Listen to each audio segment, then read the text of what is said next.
Hey everybody, welcome back to the Vinyl Review. Thanks for tuning into our channel. This is Billy with Wolf River Music, and even though it seems like it's been ages, here we are finally at episode number 4, and just like we said last time, here's the album Sounds Like Searchers, which was released on the 19th of March, 1965. And also, like we alluded to in the last episode, we said that we were planning to go a bit more on the obscure side, and that after talking about the Beatles and the Rolling Stones and then the Beach Boys, that we were going to focus a bit more on maybe one of the lesser known groups that certainly were around and very popular during that time period, but also for lots of different reasons, maybe whose legacy has surely waned quite a bit over the ensuing years in the past few decades. And so yeah, we're talking about the Searchers. And for a while there, this group could have definitely been considered one of the biggest and most popular bands, not only within the Liverpool music scene, but also as probably the biggest competition that the early Beatles ever really had in their local area. The Searchers took their name from the very famous 1956 American Western movie, also known as The Searchers, and they were formed in Liverpool as a skiffle group in 1959. So, what's a skiffle group, you might ask? Well, skiffle was a short-lived musical style that became very popular in the UK during the mid-1950s. And it was based on what these young British groups were perceiving to be cultural music that was tied mostly to African Americans in the southern United States in the early 20th century. Now, of course, it morphed into something very different by the time this craze picked up some steam in the UK, starting in around 1954. Okay, so this was mostly acoustic guitar-oriented kind of music, but it also featured several other elements as well, in the form of banjos, kazoos, washboards, jugs, and even musical saws. So yeah, just kind of think of the old American TV show back in the early 70s called Hee Haw, and then transport some of those same elements of that show over to the UK in the 1950s. And that might help to explain it a little bit better, or maybe that just confuses the issue altogether. But that's about the best description that we can come up with for right now. And so by the time the Searchers had jumped into the UK skiffle craze, being that it was already 1959, this genre had already peaked, and it was about to take a big nosedive by the very early 1960s, only to be replaced by early British rock and roll music.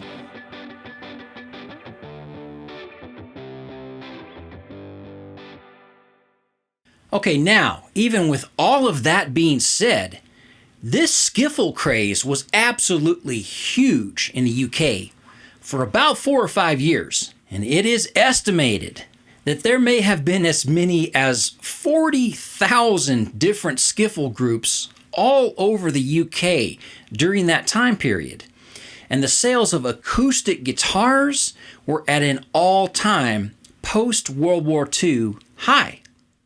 Skiffle music was being played on British television shows very often in those years, and it was being played by amateur and beginner musicians in coffee shops and small venues all over the country.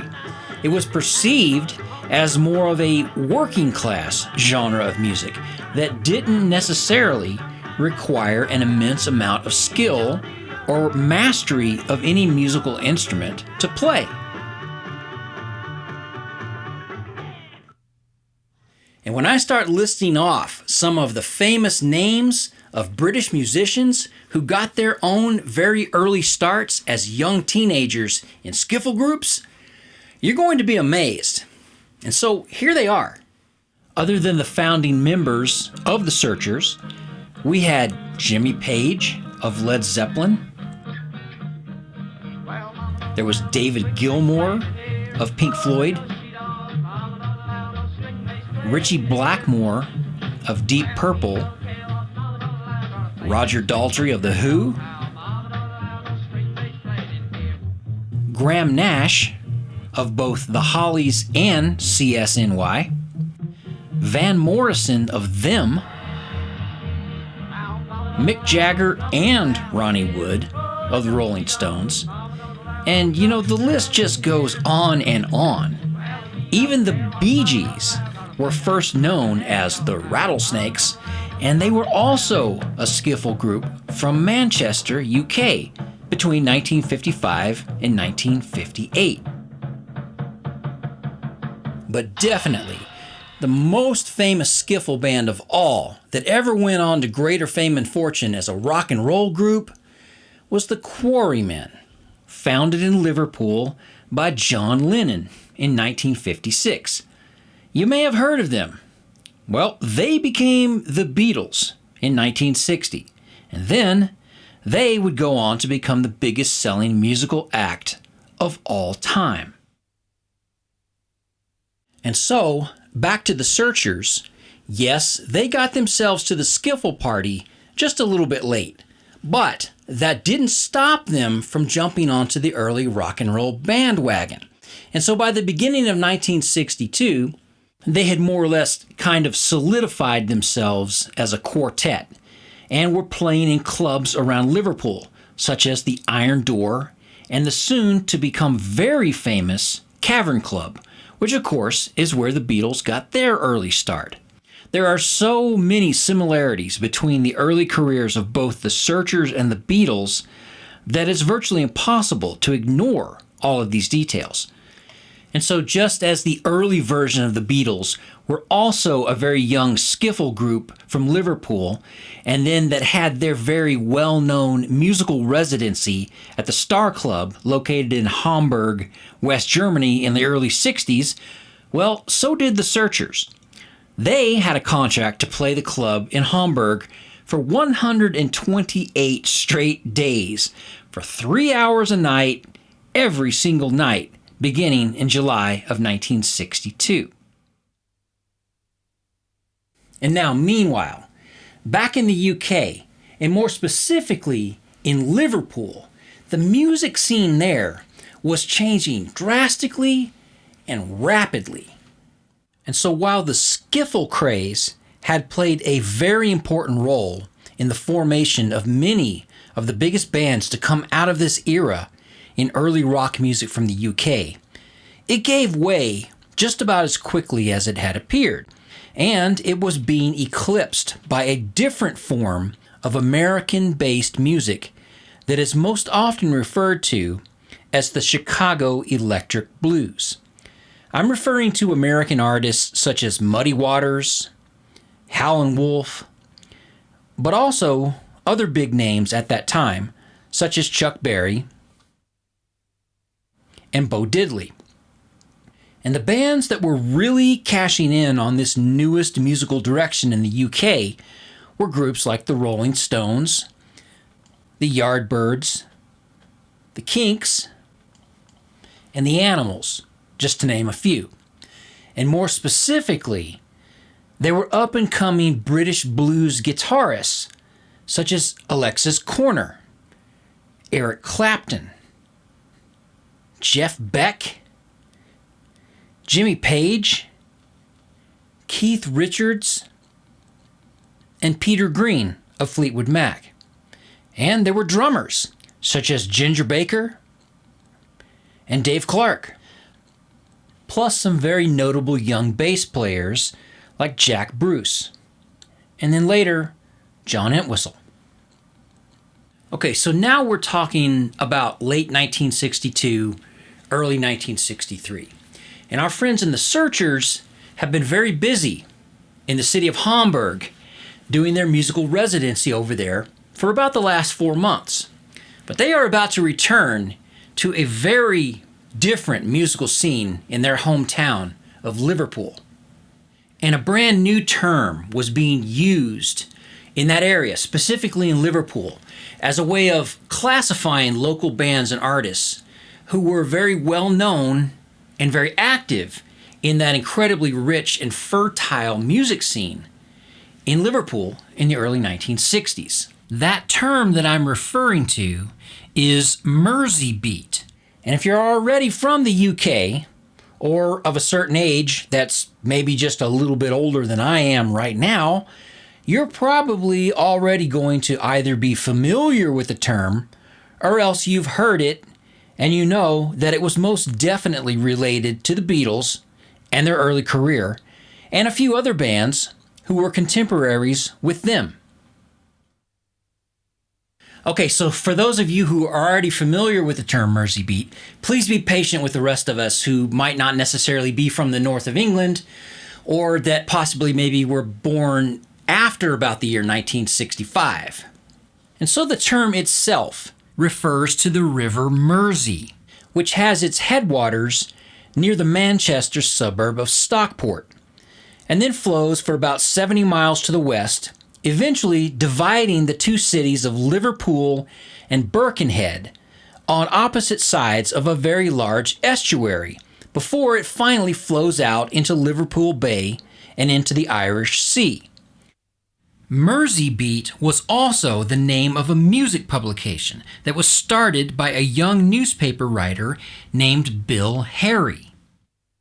He had been a fellow student with both John Lennon and Stuart Sutcliffe at the Liverpool College of Art.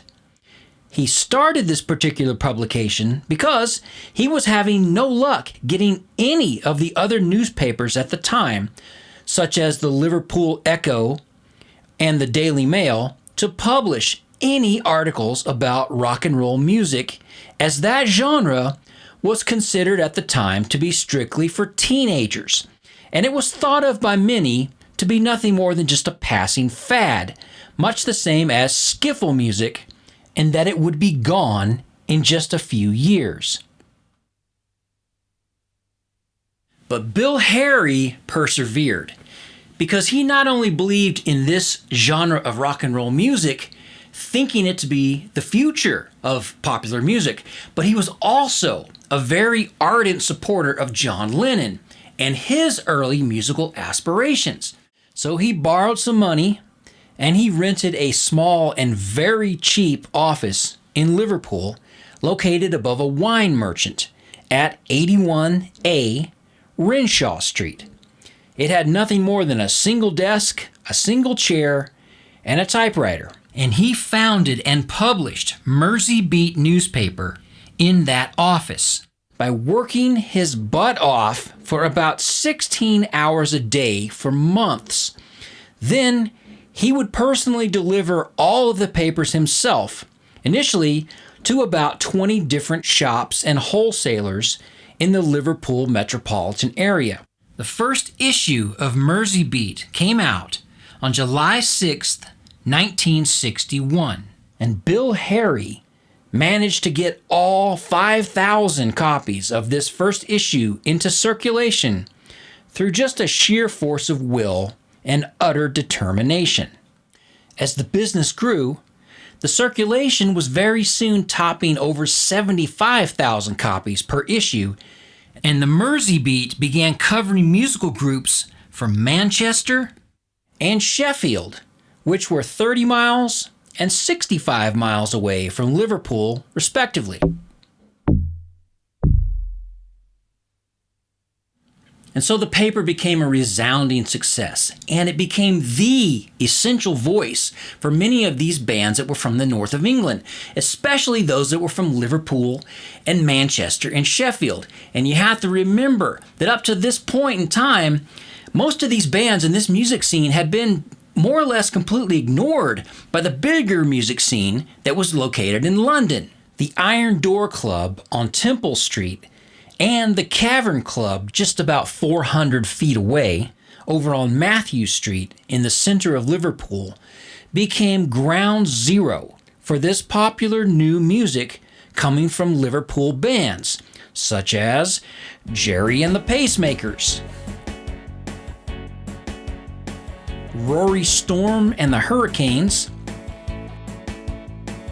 the Remo 4, King Size Taylor and the Dominoes, the Big Three, Cilla Black, the Swinging Blue Jeans, and of course the Beatles, and of course the Searchers. Okay, now it's important to note that the term Merseybeat was never really designed to be a description of the sound of a specific genre of music. The term Merseybeat really was more of a way to categorize these bands from Liverpool based on their geographic location, and by default, more specifically a time period that extended from about 1960 to really no later than the end of 1965. And there's a couple of reasons for this. First and foremost is that the paper that was promoting and championing all of these bands from Liverpool ceased to be called the Merseybeat after September of 1964, as it was merged into a national magazine in the UK called the Music Echo. And Bill Harry resigned from his role with that paper very shortly after that, when a promise that was made to him that he would retain full editorial control was not honored, and he quit because of it. The second reason was basically due to the fact that by the end of 1964, the Beatles had become an international success, and those who were in charge of managing the band quickly made strides to distance them from that association with the local music scene that was strictly from Liverpool. This was really more of a business decision based on their image as the biggest band on the planet. And having the term Merseybeat still tied to them in any way was just not good for the brand. By the time Rubber Soul had come out at the end of 1965, the Beatles were so far beyond their humble beginnings in Liverpool, and they sounded so drastically different than what they had just 2 short years before this, that most of these other Liverpool bands then also wanted to shed their association with this term so as to not appear that they were the has-beens or the ones that never made it out of their own local music scene.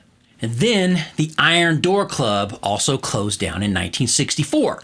And with that, the Liverpool music scene was about to yet again go through another big change in the coming years. Okay, but that is a topic for a different episode. And as far as the Searchers were concerned in this scenario, the Iron Door had actually been more associated with their own claim to local Liverpool fame than the Cavern Club had been, as that venue was much more closely associated with the Beatles and also the Hollies. Okay, now real quick, let me clarify something that I just said by adding a bit more information about the Searchers being more associated with the Iron Door Club than the Cavern Club. There's more to it than just that simple statement. And it has just about everything to do with this guy more than anything else. So we're looking at Chris Curtis, the drummer and one of the 4 vocalists of the Searchers, as well as their principal songwriter and the de facto band leader at that time. He was an interesting individual. Very talented, played the guitar and the piano, as well as the drum kit. He had a great singing voice, and out of the 4 guys who were in the Searchers in 1965, he was really about the only one who could even write a song worth recording. But he had some issues, though. He was known to be very highly intelligent, but also strangely eccentric, very enthusiastic about almost everything that he did, but also to the point of being manic, even hyperactive. George Harrison nicknamed him Mad Henry, and John Lennon would often engage Chris in lengthy conversations at a pub somewhere just to listen to him rant and rave, and then to have a laugh about it later with the rest of his bandmates. But Chris's main issue was that he lacked a filter, and he would often say odd and outrageous things to the wrong people, and almost always at the worst possible time. Case in point, he said to Ray McFall, who was the owner of the Cavern Club, on several different occasions, that his venue was a, quote, dreadful place, and that it was stinky and sweaty and not an enjoyable place to play. Now, he may have had a point, but it was because of these interactions between Chris Curtis and Cavern Club owner Ray McFall that the Searchers stopped being booked at the Cavern Club, and at some point just became more or less exclusive to the Iron Door while they were in Liverpool. Now, just to drive the point home, I have been a semi-professional musician for over 30 years of my life, and have been booked in and played in many dozens of different nightclubs and bars over the years. And I can tell you, without a doubt, that telling the owner of a music venue, no matter what condition it's actually in, that their place is a stinky dump, is going to get you blacklisted from that club very quickly. Just FYI. And so, the Merseybeat scene kind of began to fizzle out by the end of 1964. And then it continued to fizzle out even more as 1965 went on. And then anyone who still wanted to be associated with that descriptive term were then basically kind of putting themselves onto the road of becoming a nostalgia act, and or a group that was surely about to have an existential crisis of image if they couldn't figure out how to read the musical writing on the wall. And that did happen, by the way, to many of these Merseybeat groups that either refused to change with the times and or those that just decided to stubbornly cling to that time frame. Some of them faded away quickly, and some of them are actually still around even today in some form or another. Okay, so I think that's probably a good enough explanation as to what the term Merseybeat really meant and what it referred to back then. Also what it means now, and what it doesn't really mean or what it's not trying to define, which would be a specific genre with an overall sound. I mean, okay, look, you can call it a musical genre if you really want to, and certainly there was a lot to it that was very similar and very recognizable. But what you have to remember is that Liverpool was not the only place in the UK at that time that had its own little music scene and a descriptive name to go along with it. The term Brumbeat refers to the music scene that was associated with the city of Birmingham and the West Midlands. And the most notable bands that defined that scene were the Moody Blues and the Spencer Davis Group. London also had a scene in the early 60s, and for a few years they called it the Tottenham Sound, with associated groups such as the Dave Clark Five, the Rolling Stones, the Kinks, and the Yardbirds. Okay, and so the final takeaway in all of this is just to know that anytime you hear the term beat, as in beat groups, just understand that that was a way to describe the sound of early rock and roll groups in the UK in the 1960s, and it had almost everything to do with the snare drum and how it was always placed heavily and prominently on the backbeat, or in other words, the 2 and the 4 of the rhythm of this music. And this was extremely popular in the nightclubs of Hamburg. So, it makes perfect sense that when both the Beatles and the Searchers had returned from their extended musical residencies in that German city, they brought that heavily emphasized backbeat sound into the clubs of Liverpool. And these two bands wound up becoming the key players in this Merseybeat music scene.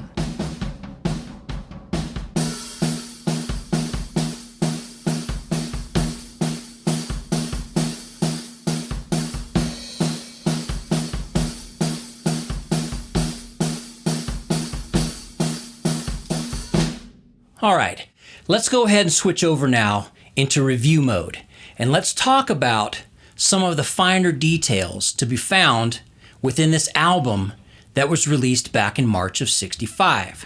And just like we've always said, we're going to be fair, but we're also going to be brutally honest about every single record that we review here.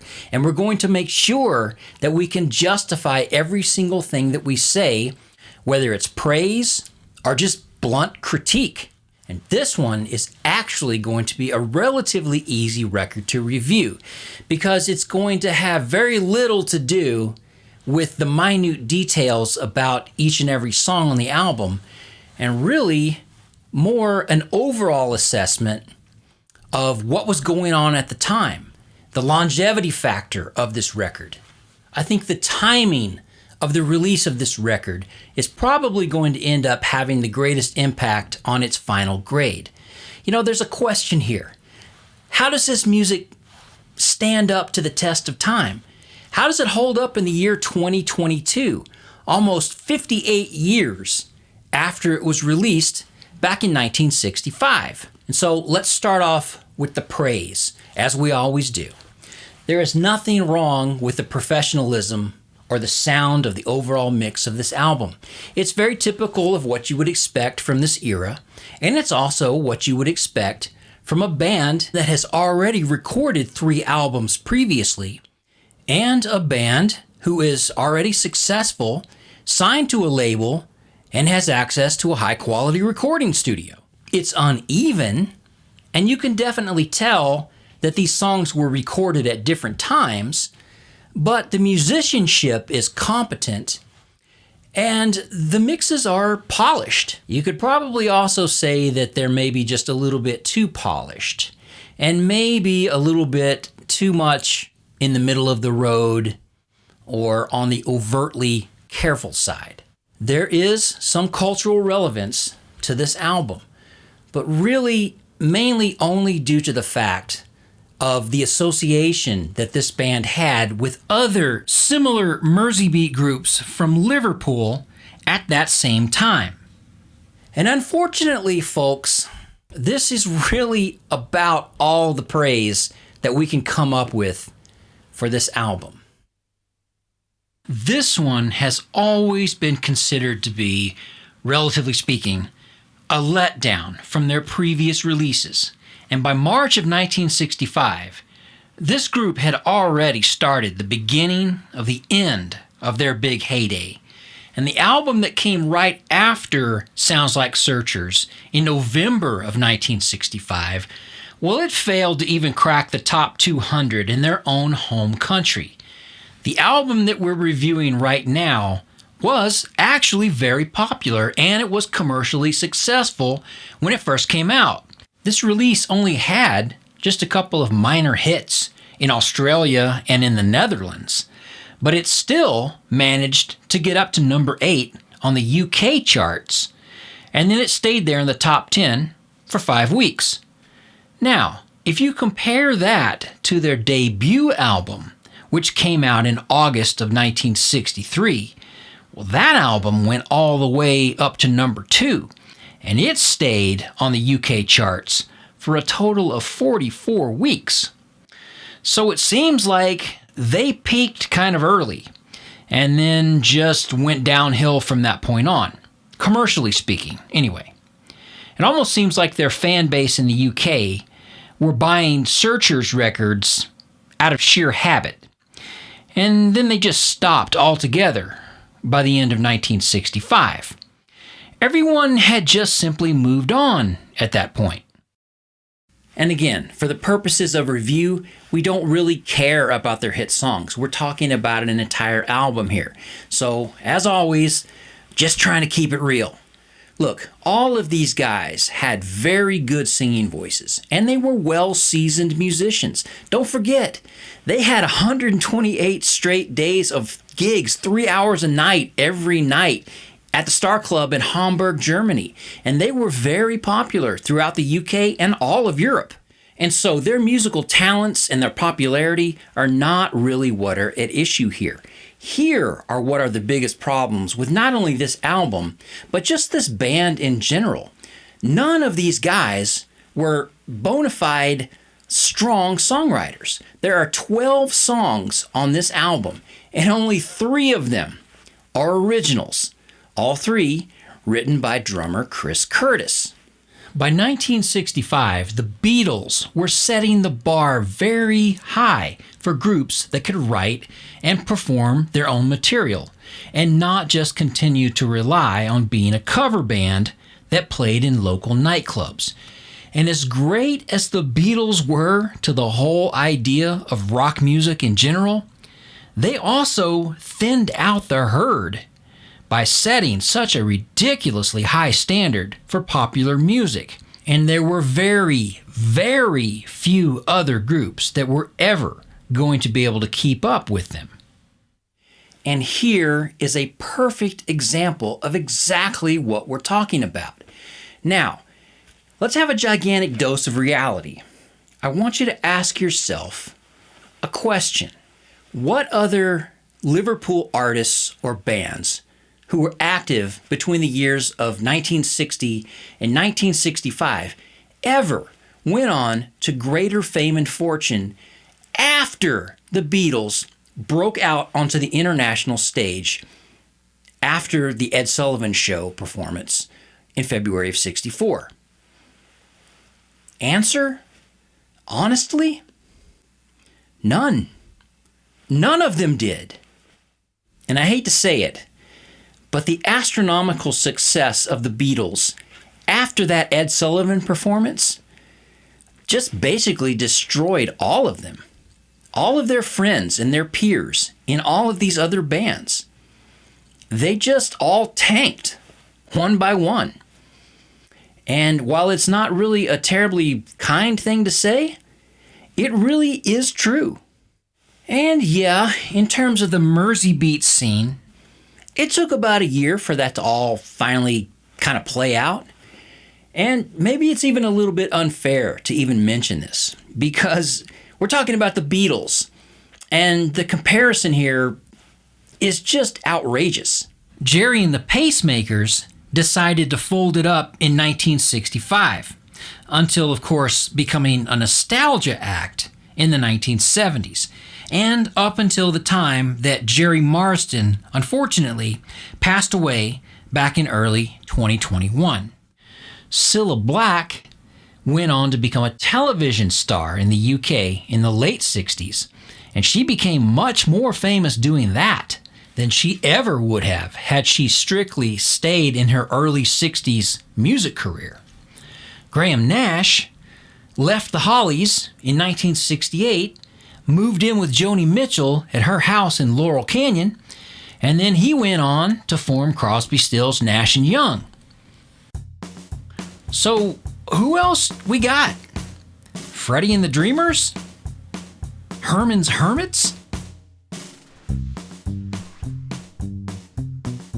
The real truth is that Liverpool, in general, was not going to have another breakout musical group on the big international stage until 1984, when a band called Frankie Goes to Hollywood had 3 songs that became consecutive #1 singles. That hadn't been done since Gerry and the Pacemakers did it back in the early 60s. And yes, I do also know that Elvis Costello is actually from Liverpool too, But when he hit it big in 1977, he was living in London at the time. Okay, back to the Searchers. So what happened here? Why did they go into such a swift decline so quickly and so rapidly, basically with just this album? Well, here are a few possible reasons for that. So first off, it just seems like they failed to adapt to the changing musical times. And more likely, they just didn't have the ability, like 99% of the rest of their peers, to make that big leap out of the Merseybeat scene and into a newer era of music. It's just really that simple. And so what you're going to find here on this particular album is a sound that was just dying out, and a group that is still trying to either cling to an identity or just not making enough of an effort to develop an identity that was going to last. The Searchers, like the name implies, were searching for something, but there is just no way to tell exactly what that was. The album is a mixture of some upbeat pop tunes, but also half of it is just schmaltzy sentimental ballads with some B-rate string arrangements that are just simply not memorable. Now, every now and then, you will hear some nifty little guitar hooks and some very fine vocal harmonies, but there are not enough of these moments on this album to save this one from just an overall collection of average songs that all just seem to miss the mark. And because of all of this, we gave this album a very disappointing 6.2, which on our scale is a D-. I'm sorry, but it just is what it is. And even after all that history and all that hype about the Merseybeat scene in northern England, it just comes down to this. It was 1965, and this style was played out. And so, we do not recommend this album for your vinyl collection. But if you just happen to be very nostalgic for the Merseybeat music scene, well, you probably would do better to actually just dig a bit deeper back into their earlier catalog. And had we started our music review and the chronological order of the albums that we're reviewing at an earlier date, well, then we most definitely would have included some of the earlier releases by the Searchers. And I can tell you without a doubt that they would have received a much higher grade than this particular one did. The creative heyday for the Searchers was really that 16 or 18 month period between August of 1963 up until about the end of 1964. But that is not on this record. This one finds a band that is clearly on its way out of cultural relevance. Okay, but here's the funny thing though. They're not really completely done. And the Searchers are going to come back again in our musical review and our countdown after they take a very long on and off musical hiatus of sorts. We are going to see them re-emerge about 7 years after the release of this one, and after they've gone through some pretty big personnel changes. When we get to 1972, we're going to see a very different version of this band, and as you can already see from this photo, there are some familiar faces here with much longer hair attached to them, and probably at least one that you don't recognize. Our old friend Chris Curtis left the band in April of 1966 because of some personal drug problems and also an increase in erratic behavior. And then later, he accidentally became instrumental in forming the band that would later become Deep Purple in 1968 by introducing his friend and keyboardist John Lord to guitarist Ritchie Blackmore. Well, those other two guys hit it off very well. But then, because Chris had become such an unreliable train wreck of a human being, they told him that he would not be able to take part in this new band. And unfortunately, things just never really got that much better for Chris. And he died in 2005 at the age of 63, after a lifetime of heavy drinking and drug use. Okay, switching gears again. Let's go ahead and talk about what's coming up next on the Vinyl Review. It's going to be huge. And I'm not just saying that. I really, really mean it. Just 3 days after this somewhat disappointing album was released by the Searchers, another album, which was recorded in the United States, was released. And it was like a shot across the cultural bow of not only modern music, but one that would ultimately extend into the deeper parts of our Western culture and society. That monumental album was called Bringing It All Back Home, from a guy named Bob Dylan. Everything changed after this one.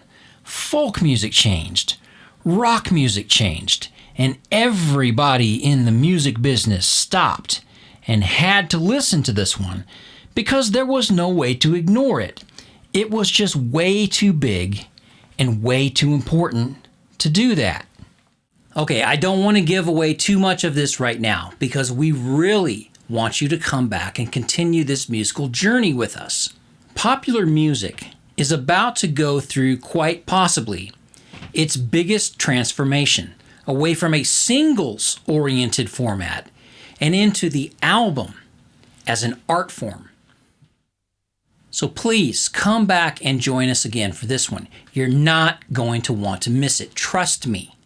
Thank you so much for being here, and thank you once again for your continued support of our channel.